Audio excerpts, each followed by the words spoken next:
قال الله جل وعلا في كتابه الكريم أعوذ بالله من الشيطان الرجيم وَلَقَدْ كُذِّبَتْ رُسُلٌ مِّن قَبْلِكَ فَصَبَرُوا عَلَىٰ مَا كُذِّبُوا وَأُوذُوا حَتَّىٰ أَتَاهُمْ نَصْرُنَا لَا مُبَدِّلَ لِكَلِمَاتِ اللَّهِ وَلَقَدْ جَاءَكَ مِن نَّبَإِ الْمُرْسَلِينَ وقال النبي صلى الله عليه وسلم عن ابن مسعود رضي الله تعالى عنه قال رسول الله صلى الله عليه وسلم إن من ورائكم زبان صبر للمتمسك فيه أجر 50 شهيدا منكم.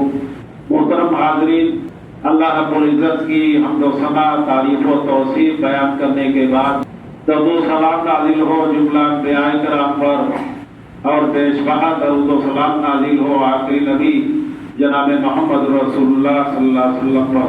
آپ کے سامنے خطبہ مسنونہ کے بعد سورہ انعام کی ایک آیت کریمہ تلاوت کی گئی. اس آیت میں اللہ تعالیٰ نے اپنے محبوب نبی کریم صلی اللہ علیہ وسلم کو تسلی دی اور فرمایا وَلَقَدْ كُذِّبَتْ رُسُلٌ مِّن قَبْلِكَ، آپ سے پہلے بہت سے رسولوں کو ان کی امتوں نے جھٹلایا، یعنی رسول جھٹلائے گئے. اس لیے آپ کبیدہ خاطر نہ ہوں، آپ کو غم نہیں ہونا چاہیے، بلکہ اس سے پہلے بھی رسول جھٹلائے گئے. لیکن جب جھٹلائے گئے تو انہوں نے کیا کیا؟ فَصَبَرُوا عَلَىٰ مَا كُذِّبُوا وَأُوذُوا، تو انہوں نے صبر کیا. اور صبر کس پہ کیا؟ تکذیب پر، امت کے جھٹلانے پر اور ایذا رسانی پر، تکلیف پر. اور آپ یہ جان لیں کہ تکذیب اور ایذا رسانی ان کی دو قسمیں. تکذیب کا تعلق دل سے ہوتا ہے، روح سے ہوتا ہے. گویا کہ اگر کسی کو کہا جائے وہ سچا ہے اور یہ کہا جائے کہ جھوٹا ہے تو اس کو دلی تکلیف ہوتی ہے. اور روزو ایذا کہتے ہیں جسمانی تکلیف. تو گویا کہ امتیوں نے جسمانی تکلیف بھی دی اور روحانی تکلیف بھی دی، قلبی تکلیف بھی دی، لیکن انہوں نے صبر کیا. آج کے زمانے میں آپ دیکھ رہے ہیں، چاہے حکومت کی طرف سے ہو، چاہے عوام کی طرف سے ہو، پبلک کی طرف سے ہو، مسلمانوں کو خاص طور سے روحانی تکلیف بھی دی جا رہی ہے اور جسمانی تکلیف بھی دی جا رہی ہے. لیکن مسلمان کا سب سے بڑا ہتھیار یہ ہے کہ وہ صبر کرے. اب آدمی یہ نہ سوچے کہ صبر کا مطلب ہے مجبوری، نہیں، بلکہ اللہ تعالیٰ کی طرف سے بہت بڑا یہ ہتھیار ہے. اور صبر کا نتیجہ ہمیشہ اچھا ہوا. کسی کے دماغ میں یہ نہ آئے کہ اگر آدمی نے صبر کیا تو اس کو نتیجہ نہیں ملا، بلکہ اللہ نے کہا حتی اتاہم نصرنا، یہاں تک کہ ہماری مدد ان پر آئی. یعنی ان رسولوں جن کی تکذیب کی گئی، جن کو جھٹلایا گیا، ان پر اللہ کی مدد آئی. اور ایسا کبھی نہیں ہوتا کہ آدمی صبر کرے اور اللہ کی طرف سے اچھا نتیجہ نہ ہو، اچھا بدلہ نہ ہو. کیونکہ اللہ کا یہ دعویٰ ہے لا مبدل لکلمات اللہ، اللہ کی باتیں کبھی بدلتی نہیں. اللہ جو کہتا ہے وہ حقیقت میں ہو کر کے رہتا ہے. پھر اللہ تعالیٰ نے اللہ کے رسول صلی اللہ علیہ وسلم کو کہا کہ آپ دیکھیے وَلَقَدْ جَاءَكَ مِن نَّبَإِ الْمُرْسَلِينَ، آپ کے پاس رسولوں کی خبریں کیا نہیں آئی؟ کیا آپ نے رسولوں کے بارے میں نہیں پڑھا کہ رسولوں کے اوپر پہلے جو رسول گزرے ان پر کس طرح تکلیفیں ڈالی گئی، انہیں نقصان پہنچایا گیا، ان کی تکذیب کی گئی اور انہوں نے صبر کیا ہے. اور آپ جانتے ہیں کہ حضرت ایوب علیہ السلام صبر ایوب سے مشہور ہے. مال بھی تباہ ہو گیا، بچے بھی تباہ ہو گئے اور ایسی بیماری میں ملوث ہوئے کہ مفسرین کہتے ہیں تقریباً 18 سال تک ایک نبی ہے اور 18 سال تک بیماری میں ملوث رہے، لیکن مشہور ہے ان کا صبر. آخر میں کیا ہوا؟ حضرت ابو ہریرہ رضی اللہ تعالیٰ عنہ صحیح حدیث میں فرماتے ہیں کہ اللہ کے رسول نے فرمایا کہ جب بیماری سے شفا یاب ہوئے اور اللہ نے غسل کرنے کا حکم دیا، یستغسلوا یغتسلوا ایوب عریانا، حضرت ایوب علیہ السلام غسل کر رہے تھے اور اللہ کی طرف سے فخر علیہ رجل زراد من ذهب، اور حالت غسل میں آسمان سے ٹڈیوں کے پیر سونے کی شکل میں، ٹڈیوں کے پیر سونے کی شکل میں گرنے لگے۔ یہ صحیح حدیث ہے، اور اللہ کے رسول صلی اللہ علیہ وسلم فرماتے ہیں فَجَعَلَ يَحْسِي فِي ثَوْبِهِ، اپنے کپڑے میں سمیٹنے لگے ان ٹڈیوں کو، یعنی ٹڈیوں کے پیر جو سونے کی شکل میں گر رہے تھے انہیں سمیٹنے لگے۔ فَنَادَاهُ رَبُّهُ، اللہ نے پکارا، جب وہ کپڑے میں سمیٹ رہے تھے تو اللہ تعالیٰ نے پکارا، أَلَمْ أَكُنْ أَغْنَيْتُكَ يَا أَيُّوبُ، اے ایوب کیا میں نے تمہیں مالدار نہ بنا دیا؟ بلکہ ایک دوسری روایت میں ہے کہ فَخَرَّ جَرَادٌ مِّن ذَهَبٍ، سونے کی ٹڈیاں ہی گرنے لگی۔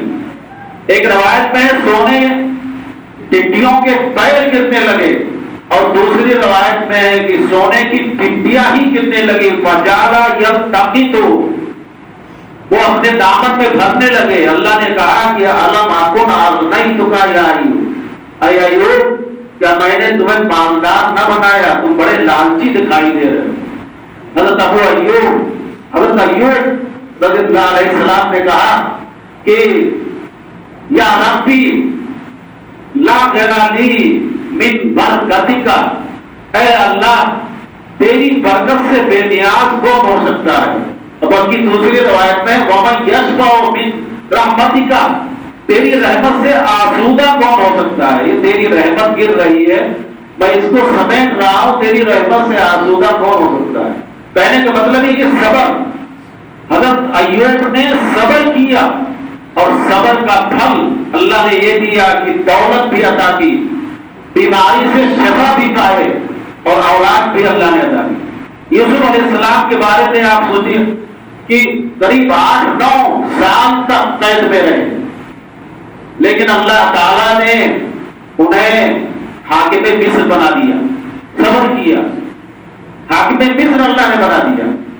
اور آپ جانتے ہیں اللہ کے رسول کو بھی نماز سے روکا گیا، یہاں تو وقت کی تبدیلی ہوئی ہے، اللہ کے رسول کو بھی نماز کافروں کی وجہ سے آپ کی نماز قضا ہوئی، اور آپ نے کئی قبیلوں کے اوپر بد دعا کی، اور آپ نے فرمایا اللہم اشدد وطأتک علی مضر، اے اللہ قبیلے مضر کے اوپر تو بربادی لا، یعنی قبیلے مضر کو تو رون دے۔ اور اسی طرح اللہ کے رسول نے فرمایا کہ اللہم اجعل سنینا کسنی یوسف، اے اللہ جیسے یوسف علیہ السلام قید خانے میں تھے، یا یوسف علیہ السلام کے زمانے میں جیسے قحط سالی نازل ہوئی تھی، اللہ ایسے قحط سالی نازل کر دے۔ اللہ کے رسول نے بد دعا کی۔ تو یہ وقت تبدیل ہوئی ہے، وقت کی تبدیلی ہوئی ہے، اور وہ زمانہ دور نہیں کہ آپ کو عبادتوں سے بھی نمازوں سے بھی روکا جائے گا۔ حضرت انس بن مالک کے پاس ان کے شاگرد پہنچے اور شکایت کی حضرت حجاج بن یوسف ثقفی کے بارے میں کہ بڑا ظلم کر رہا، تو انہوں نے کیا کہا؟ اصبروا، صبر کرو۔ کہا صبر کرو، فإنه لا يأتي عليكم زمان إلا الذي بعده شر منه، صبر کرو کیونکہ تمہارے اوپر وہ زمانہ آنے والا ہے جو اس سے بھی زیادہ برا ہوگا، اس سے بھی اندر تڑپو ربکم، یہاں تک کہ تمہاری موت آ جائے گی، اپنے رب سے ملاقات کرو گے، زمانے سب کے سب ہوتے جائیں گے۔ اور یہ میں نے اللہ کے رسول سے سنا، کیونکہ اللہ کے رسول صلی اللہ علیہ وسلم نے فرمایا، حضرت عبداللہ ابن مسعود رضی اللہ تعالیٰ حدیث کے راوی کہ اللہ کے رسول نے فرمایا اِنَّ مِن وَرَائِكُمْ زَمَانُ صَبْرٍ، لوگوں تمہارے بعد صبر کا زمانہ آئے گا، یعنی ایسا وقت آئے گا جہاں ہمیں صبر کرنا ہوگا۔ اور اس زمانے میں للمتمسک فی، جو دین کے اوپر پابند ہوگا، کاربند ہوگا، مضبوطی سے عمل کرے گا، اس وقت اجر 50 شہیدا منہ، تو اس کے لیے 50 شہیدوں کا ثواب ہوگا۔ اس سے برا بھی وقت آ سکتا ہے، اور ہم کر کیا سکتے ہیں؟ نہ ہم احتجاج کر سکتے ہیں، نہ ہی ہم اور کسی طرح کی بغاوت کر سکتے ہیں۔ ہمارے لیے صرف ایک ہتھیار یہی ہے کہ ہم صبر کریں، کیونکہ اللہ کے رسول نے فرمایا کہ جس چیز کی طاقت نہ ہو اس کے پیچھے نہیں پڑنا چاہیے۔ اللہ کے رسول کہتے ہیں لا ينبغي للمؤمن ان يذل نفسه، کسی مومن کے لیے مناسب نہیں ہے کہ اپنے آپ کو ذلیل کرے۔ صحابہ نے کہا اللہ کے رسول اپنے آپ کو ذلیل کون کرتا ہے؟ کیف یذل نفسه، کوئی شخص اپنے آپ کو بھی ذلیل کرتا ہے؟ ایسا ہو ہی نہیں، دوسرے کو تو آدمی ذلیل کرتا ہے لیکن اپنے آپ کو کہاں کوئی ذلیل کرتا ہے؟ اللہ کے رسول نے فرمایا یتعرضوا لما لا یطیق، ایسی چیز کے پیچھے پڑنا جس کی طاقت ہمارے اندر نہیں ہے۔ ہم طاقت نہیں رکھتے حکومت سے لڑنے کی، بغاوت کرنے کی، احتجاج کرنے کی۔ ہمارے لیے سب سے بڑا ہتھیار یہ ہے کہ ہم صبر کریں، اور یہ جان لیں کہ یہ صبر کا مہینہ بھی ہے۔ یہ ماہ رمضان جو ہے یہ صبر کا مہینہ ہے۔ اللہ کے رسول صلی اللہ علیہ وسلم نے صحیح حدیث میں فرمایا، حضرت ابو عثمان حدیث کے راوی ہیں، کہتے ہیں کہ حضرت ابو ہریرہ رضی اللہ تعالیٰ عنہ نے فرمایا کہ سمعت رسول اللہ صلی اللہ علیہ وسلم یقول، میں نے اللہ کے رسول صلی اللہ علیہ وسلم کو فرماتے ہوئے سنا صوم الشہر وثلاثۃ ایام من کل شہر صوم الدہر، صوم الصبر وثلاثۃ ایام من کل شہر صوم الدہر، صبر کا مہینہ۔ اگر آدمی صبر کے مہینے میں روزہ رکھتا ہے تو گویا کہ صبر سے مراد ماہ رمضان، اور ہر مہینے 3 دن روزہ رکھتا ہے، گویا کہ اس نے پوری زندگی روزہ رکھا، پوری زندگی اس نے روزہ رکھا۔ اور بعض مفسرین نے جو مشہور آئے تھے وَاسْتَعِینُوا بِالصَّبْرِ وَالصَّلَاةِ، صبر اور مدد، صبر اور نماز کے ذریعہ مدد مانگو۔ بعض مفسرین نے اس کی تفسیر کی ہے کہ صبر سے مراد روزہ ہی، صبر سے مراد کیا ہے؟ روزہ ہے۔ تو یہ مہینہ جو صبر کا چل رہا ہے یہ صبر کا مہینہ ہے، ہمیں چاہیے کہ ہم صبر کر سکتے ہیں، اور زمانے تو برے سے برے بھی آ سکتے ہیں۔ اور بس مختصر بات یہ کہ آپ جان لیں کہ صبر کی 3 قسمیں۔ پہلی قسم یہ ہے صبر و علی الطاعۃ، اللہ کی فرما برداری پر صبر کرنا۔ مثال کے طور پر سردی کا زمانہ ہے، ہم وضو کرتے ہوئے ڈرتے ہیں ٹھنڈے پانی سے، لیکن صبر کرتے ہیں، گویا کہ اللہ کی اطاعت پہ صبر کرتے ہیں۔ گرمی کا زمانہ ہے، برسات کا زمانہ ہے، لیکن پھر بھی ہم مسجدوں میں آتے ہیں، اچھی طرح وضو بھی کرتے ہیں، نرم گرم بستروں کو سردیوں میں چھوڑتے ہیں، یہ الصبر علی الطاعۃ۔ اور حضرت ابو ہریرہ رضی اللہ تعالیٰ عنہ فرماتے ہیں کہ اللہ کے رسول نے فرمایا کہ الا انبئکم علی ما یمحو اللہ بہ الخطایا ویرفع بہ الدرجات، کیا میں تمہیں ایسا عمل نہ بتاؤں جس سے اللہ تعالیٰ گناہوں کو مٹا دیتا ہے؟ یا اللہ کے رسول نے گناہوں کو نہ گناہ صغیرہ کہا نہ کبیرہ کہا، اسی لیے بات محدثین کہتے ہیں کہ گناہ صغیرہ اور کبیرہ سب مٹ جاتے ہیں۔ کتنی بڑی فضیلت ہے صبر علی الطاعۃ کی، اور درجات بھی بلند ہوتے ہیں۔ صحابہ نے کہا کہ اللہ کے رسول ضرور بتائیے، تو آپ نے فرمایا اسباغ الوضوء علی المکارہ، دل نہ چاہتے ہوئے بھی ہم اچھی طرح وضو کریں، ٹھنڈی کا وقت ہے پھر بھی ہم اچھی طرح وضو کرتے ہیں۔ وَكَثْرَةُ الْخُطَىٰ إِلَى الْمَسْجِدِ، اور مسجد کی طرف جو زیادہ آتا جاتا ہے تو گویا کہ اللہ اس کے گناہوں کو مٹا دیتے ہیں۔ وَإِنْتِظَارُ الصَّلَاةِ بَعْدَ الصَّلَاةِ، ایک نماز پڑھی دوسرے نماز کی فکر ہوتی ہے، دل کے اندر یہ ہوتا ہے کہ دوسری نماز بھی پڑھنی ہے، تو اس کو کہتے ہیں صبر علی الطاعۃ۔ اور دوسری قسم یہ ہے صبر علی المعصیہ، گناہ کے اوپر صبر کرنا۔ ہم قدرت رکھتے ہیں گناہ کے اوپر، دل چاہتا بھی ہے، دل آمادہ بھی ہے، اور ہمارے اندر طاقت بھی ہے کہ ہم گناہ کر سکتے ہیں، لیکن اپنے آپ کو ہم کنٹرول کرتے ہیں، حبس النفس، دل کو روکتے ہیں۔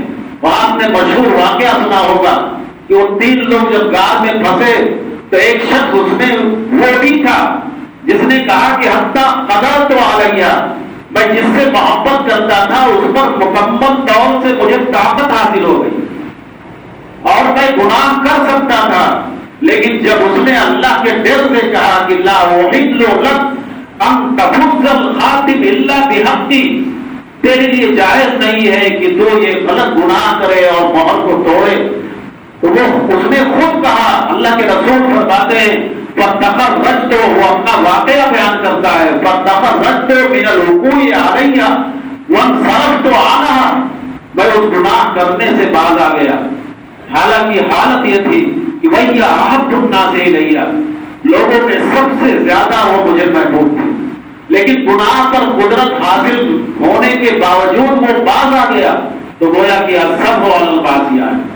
اور تیسری قسم یہ ہے الصبر علی المصیبہ، مصیبت کے اوپر صبر کرنا۔ کسی کو کوئی بیماری لاحق ہو گئی، کوئی پریشانی لاحق ہو گئی، لیکن صبر کرتا ہے، واویلا نہیں کرتا، شور و غوبہ نہیں کرتا ہے۔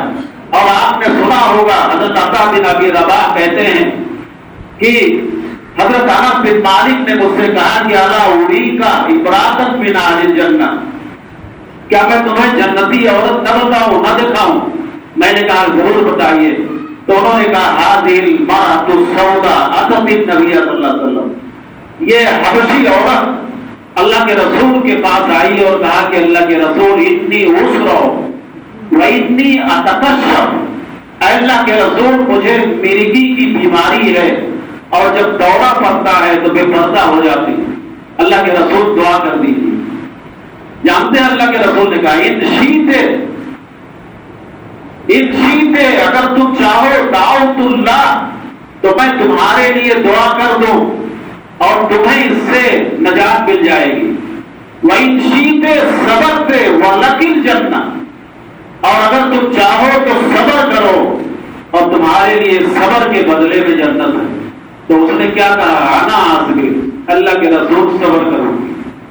اس نے کہا اللہ کے رسول صبر کروں گی، گویا کہ مصیبت کے اوپر اس نے صبر کیا۔ اس لیے لوگوں جان لو، اللہ کے رسول صلی اللہ علیہ وسلم نے فرمایا کہ ان النصر مع الصبر، مدد صبر کے ساتھ ہے۔ ہمارے لیے ہم یہی کر سکتے ہیں کہ ہم جو بھی ہو ہم اس کے اوپر صبر کریں۔ اللہ تعالیٰ سے دعا ہے کہ اللہ تعالیٰ ہمیں صبر کرنے کی توفیق عطا فرمائے۔ اور آپ جو دعوانا الحمدللہ رب العالمین ولکم ولسائر المسلمین فاستغفروہ من کل ذنب انہ هو الغفور الرحیم۔